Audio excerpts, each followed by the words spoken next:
আসসালামু আলাইকুম। নতুন রান্নাঘর চ্যানেল থেকে সকলকে শুভেচ্ছা। আজ আমি 4 রকম ডালের রেসিপি করে দেখাবো। তো প্রথম থেকে শেষ পর্যন্ত স্কিপ না করে দেখুন। দেখুন, একটি মিক্সি বোল নিয়েছি। তো ওর মধ্যে দেখুন 1 কাপ পরিমাণ মতন ছোলার ডাল দিচ্ছি, আর দিচ্ছি 1 কাপ পরিমাণ মতন মাসকলাইয়ের ডাল। তো 1 কাপ পরিমাণ মতন জল দিয়ে ভিজিয়ে রাখবো। তো দেখুন, ভালো করে ধুয়ে রেখেছি, এরপর জল দিয়ে ভিজিয়ে রাখছি। তো গ্যাসের মধ্যে দেখুন প্যান বসিয়ে দিয়েছি। তো প্যান গরম হয়ে আসলে ওর মধ্যে মুগ ডাল দিয়ে ভেজে নিচ্ছি।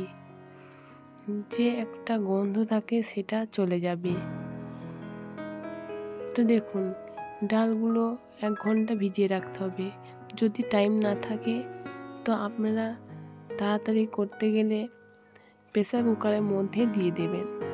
2 থেকে 3টি সিটি নিয়ে গ্যাস অফ করে রাখবেন, দেখবেন সেদ্ধ হয়ে গেছে। তো আমি সেইটাই করে দেখাচ্ছি তাড়াতাড়ি যেটা হবে। তো দেখুন, গ্যাসের মধ্যে বসিয়ে দিয়েছি।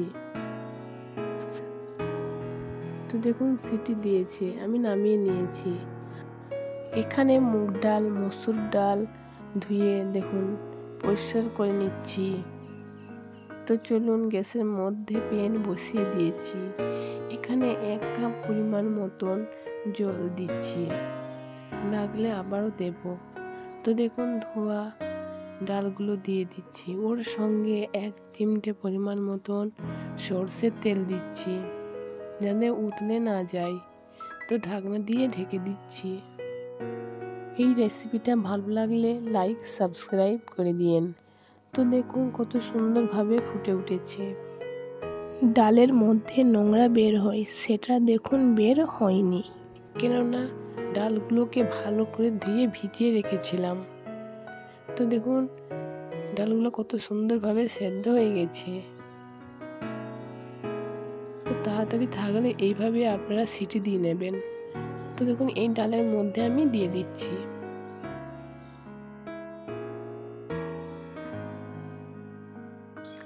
এভাবে ডাল যদি রান্না করেন তো খেতে দুর্দান্ত লাগে।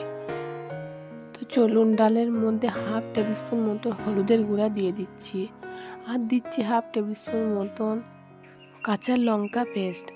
তো ভালো করে মিক্স করে নিচ্ছি। তো দেখুন, 1 টেবিল স্পুন মতন লবণ দিচ্ছি। তো লবণ নিজেদের স্বাদ অনুযায়ী দেবেন।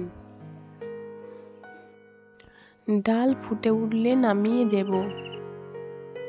চলুন, কি কি উপকরণ লাগছে দেখে নিন। এখানে লাগছে একটা বড় সাইজের পেঁয়াজ কুচি, রসুন কুচি, 2টো শুকনো লঙ্কা আর 5 ফোড়ন। তো প্যানের মধ্যে দেখুন সর্ষের তেল দিয়েছি, আর দিচ্ছি 2টো শুকনো লঙ্কা। তো লঙ্কাটা ভালো করে ভেজে নেব। 1/2 টেবিল স্পুন মতন 5 ফোড়ন, আর দিচ্ছি রসুন কুচি, আর দিচ্ছি পেঁয়াজ কুচি। তো ভালো করে ভেজে নেব।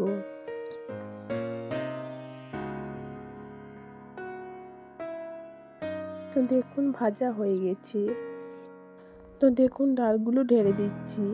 এইভাবে যদি রান্নাটা করেন তো খেতে দুর্দান্ত লাগে, তো একটা ফ্লেভার বের হয়। এখানে 1/2 টেবিল স্পুন মতন জিরে গুঁড়া দিচ্ছি।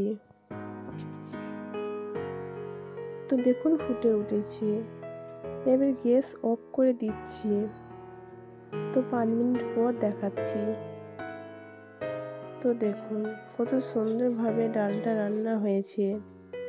তো এবার পরিবেশন করে দেখাচ্ছি।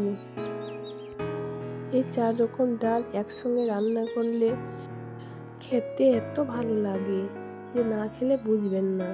তো এই রেসিপিটা ভালো লাগলে শেয়ার, কমেন্ট করবেন, আর আমার রেসিপিগুলো যদি ভালো লাগে তো আমাকে এগিয়ে যেতে সাপোর্ট করবেন।